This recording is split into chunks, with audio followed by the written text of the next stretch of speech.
গন্ধরাজ লেবু, টমেটো, আর এদিকে আছে মাছের ডিম। তো বন্ধুরা, মাছে এগুলো ঘরে থেকে রেডি করব। আর প্রচণ্ড গরম পড়েছে, একদম ঘেমে যাচ্ছি। তো ছাদে একটু হাওয়া আছে, আমরা ছাদে বসে এই মাছের ডিমের পকোড়া করব। তো তোমরা সঙ্গে থাকো, ঘরে বসে বাটাবাটিগুলো করছি, করে তারপর আমরা ছাদে যাব।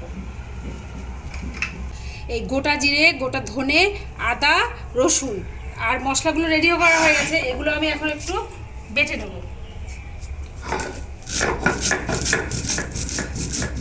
বন্ধুরা, এগুলো বেটে নিই, বেটে ঠেটে চলো ছাদে যাবো। ছাদে গিয়ে তাহলে তোমাদের সঙ্গে দেখা হচ্ছে, কেমন? সব কিছু নিয়ে একদম ছাদের উপরে চলে এসেছি। তো এই যে ছাদে এসে দেখো বন্ধুরা, এই যে উনুন আছে ছাদে, এই উনুনটা কিন্তু আমি নিজেই তৈরি করেছি। তো এই যে দেশলাইটা দিয়ে উনুনটা দেখো ধরিয়ে দিচ্ছি।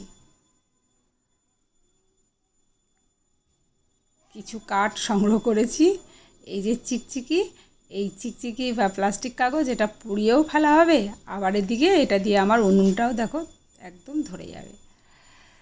তো এইটা দিয়ে উনুনটাকে মানে ধরানো স্টার্ট করি আর কি। এটা এখন ধরতে থাক, আর চলো ওখান থেকে কিছু কাঠ নিয়ে নেব। এই কাঠগুলো কি বলো তো বন্ধুরা, আমার ফুল গাছের আর কি, বিভিন্ন রকমের গাছ ছিল, তোমাদের আমি বলি না, আমার ছাদটা তো এখন মরুভূমি হয়ে গেছে গো। তো সেই গাছের ডালগুলো, ফুল গাছগুলো আমি ফেলিনি। আর এই যে দেখো, এটা কি বলো তো, এটা গোলাপ গাছের কাঁটা, গোলাপ গাছ, কত গোলাপ ছিল। তো যাই হোক, সে কথা আর বলে কী হবে, যা নেই তা নেই, যা আছে চলো এগুলোকে পুড়িয়ে ফেলি আর কি। তো এই যে কুসংস্কারগুলো এভাবে পুড়িয়ে ফেলবো। অনেকে হয়তো বলবে গোলাপের ডাল পোড়াতে নেই কেন? গোলাপের ডালটা যদি আমি কি পুকুরে ফেলবো বলো? পাশেই তো আমার পুকুর আছে, পুকুরে যদি ফেলি তাহলে জেলেগুলোর পায়ে লাগবে না বলো? সেটা বুঝি খুব সংস্কার, আর ডালটা পোড়ালে বুঝি কুসংস্কার, ভালো নয়। তো যাই হোক, এই যে ধরালাম, এই যে নিচে থেকে যে বেটে নিয়ে এলাম সেই বাটা মশলাটা এখানে দিলাম, রসুন, আদা, ধনে, জিরে আর পেঁয়াজ কুচিটাও ঢেলে দিলাম। আর এখানে রয়েছে দেখো কাঁচা লঙ্কা আর টমেটো কুচি, সেটাও দিয়ে দিচ্ছি, ধনে পাতা কুচি দিলাম।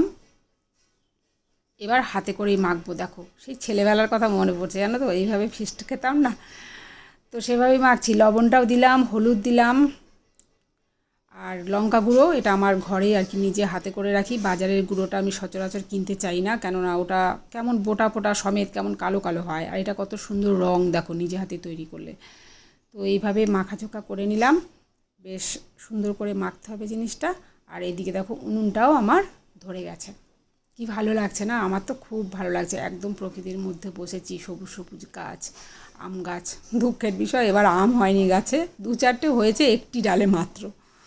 তেলটাও দিলাম, এখানে সাদা তেল দিলে হতো, কিন্তু এটাতে অসুবিধে নেই, এটা তো আমার ঘরে মানে নিজে তৈরি করা আর কি। কিছু সর্ষে কিনেছিলাম, সেই সর্ষে ভাঙিয়ে এই তেলটা তৈরি করা হয়েছে। তো এই যে দেখো কত ভালো লাগছে, দেখেছো? চামচে করে মাখলে কি এত সুন্দর হতো বলো?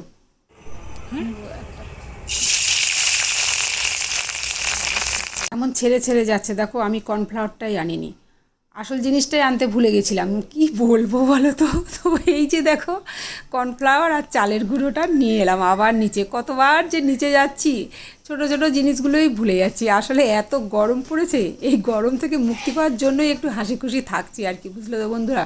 মনটাকে যদি ফুরফুর করে রাখতে পারি তাহলে ভালো থাকা যায়। তো চালের গুঁড়োটা দিয়ে দিয়েছি, আর এবার দিচ্ছি কর্নফ্লাওয়ার, তাও বেকিং সোডাটা আনা হয়নি। তো যাই হোক, যা হয়েছে হয়েছে, আর নিচে নামতে পারছি না।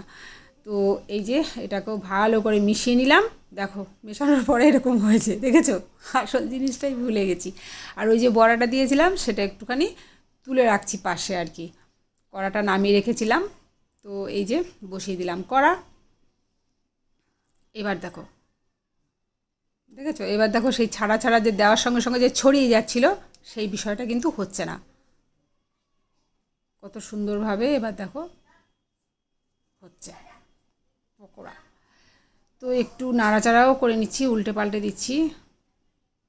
সত্যি প্রকৃতি কিন্তু যতই গরম হোক না কেন, দেখো বন্ধুরা, প্রকৃতির কাছে তো আমরা যাই না, কই এখানে তো তেমন গরম লাগছে না, ঘরে তো একদম স্নান করে যাচ্ছিলাম জানো গরমে, কিন্তু এখানে দেখো আগুনের পাশে বসে আছি, তাও কিন্তু কত সুন্দর লাগছে।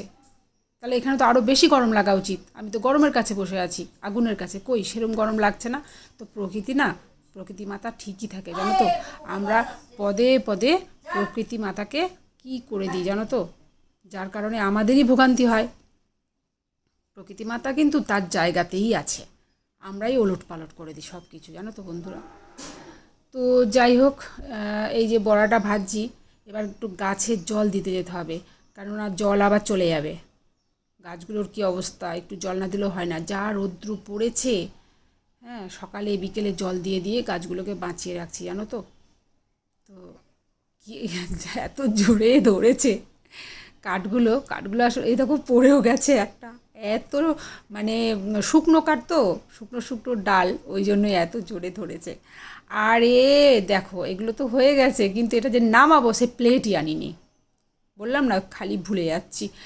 তো যাই হোক, এখন কি করি, এই কুলোর মধ্যে আপাতত নামিয়ে রাখি।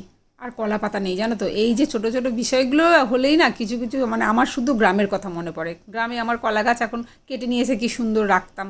তো যাই হোক, গাছে একটুখানি জল দিয়ে দিই আর কি, গাছগুলোর তা না হলে জলটা এক্ষুনি চলে যাবে জানো তো।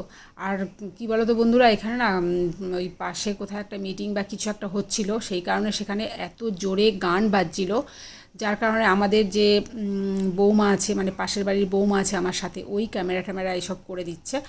তো সেই কারণে আমি না সেই কথাগুলো, আমাদের হাসি মজাগুলো আউট করে দিয়ে এই যে আমাকে এখন ভয়েস দিতে হচ্ছে, কি করব বলো।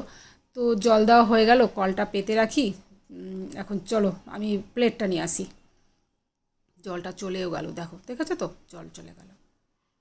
তো প্লেটটা দেখো আমি নিয়ে এসেছি, এই যে এখন প্লেটের মধ্যেই ঢালছি আর কি।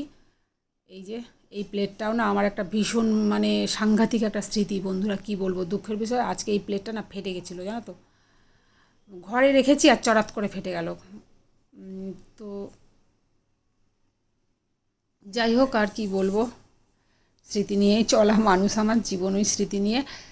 আর এই দেখো বানাচ্ছি, ওই কি বলে এটাকে, আমার গাছের গন্ধরাজ লেবু দিয়ে টমেটো দিয়ে একটা সস টাইপের বানাচ্ছি, দেখো প্রাকৃতিক সস। আর এটা হচ্ছে ওই আমারই নিজে হাতের তৈরি করা চিলি ফ্লেক্স। তো এই দেখো, এইভাবে হাতে চটকে চটকে কি মজা বন্ধুরা, বলো তো। আসলে এগুলো আমরা অনেকে আবার পছন্দ করি না, কেন নিজের হাতের ওপরে কেন এত মানে যে হাত দিয়ে খাই, যে হাত আমাদের 1 মিনিট না দিলে, এটা কি নোংরা হাত থাকে নাকি আমাদের?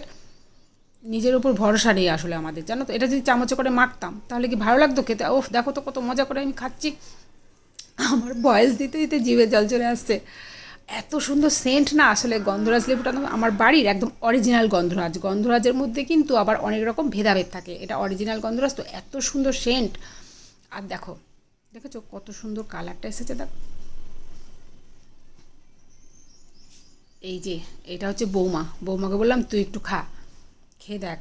আর ও গরম লাগছে, আর মুখে কিছু বল বল, আমি বলছি এতটাই টেস্ট, ও মুখে কিছু বলছে না, বুঝলে তো। ওই দেখো খুব আনন্দ করে খাচ্ছে। তবে এটাই তো আনন্দ বন্ধুরা, এই আনন্দটুকুর জন্যই তো এত কিছু করা আমার। তাহলে সার্থকতা কোথায়, যদি আনন্দই না পেলাম, ভাষাই যদি না হারালাম আমরা সবাই একসাথে, তাহলে আমার এই ভিডিও করাটা তো বৃথা হয়ে যাবে। হ্যাঁ, আমরা এইভাবেই সবাই ভাষা হারিয়ে ফেলি। তো দেখো, ও একটু টেস্ট করছে, আবার আমাকে কি বললো জানো তো, বলছে কাকি আরেকদিন আমাকে এরকম করে দেবে। হ্যাঁ, আর খোসা সমেত খেলাম গন্ধরাজ লেবু, ও বলে এই প্রথম খেলাম, ও খাওয়াটাও শিখে গেল, আমাকে বললো কাকি তুমি একটু খাও। তো আমিও খাচ্ছি। আর কি বলবো বন্ধুরা, আহা, জাস্ট আহা, দারুণ লাগছে জানো তো, কী যে ভালো লাগছে, তোমাদের কি বলবো। আর এই দেখো সন্ধেও হয়ে আসছে, কেমন একটা অন্ধকার অন্ধকার হয়ে এসছে দেখো। এই সব কিছু মিলিয়ে মিশিয়ে এই প্রকৃতি পরিবেশ, কাতলা মাছের ডিমের পকোড়া আমরা তো খুব খুব এনজয় করলাম।